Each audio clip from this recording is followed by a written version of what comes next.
Want to know how to manage friends hormones efficiently in Dokkan battle? Well, no worries.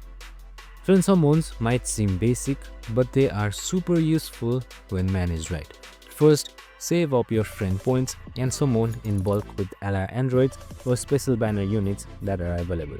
This helps you pull a rare SR unit or training fodder faster. Use friend summons daily for awakening fodder, Zenny statues or training units. Don't forget to clean up your box after every batch. Sell unneeded rares for Zenny and keep only those you see. Doing this regularly keeps you boxed, organized, helps you in unit training, and ensure you're ready when big banners drop. And that's it, super simple and easy.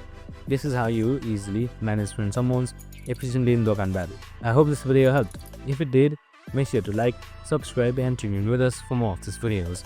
Have a good day and see you in the next one.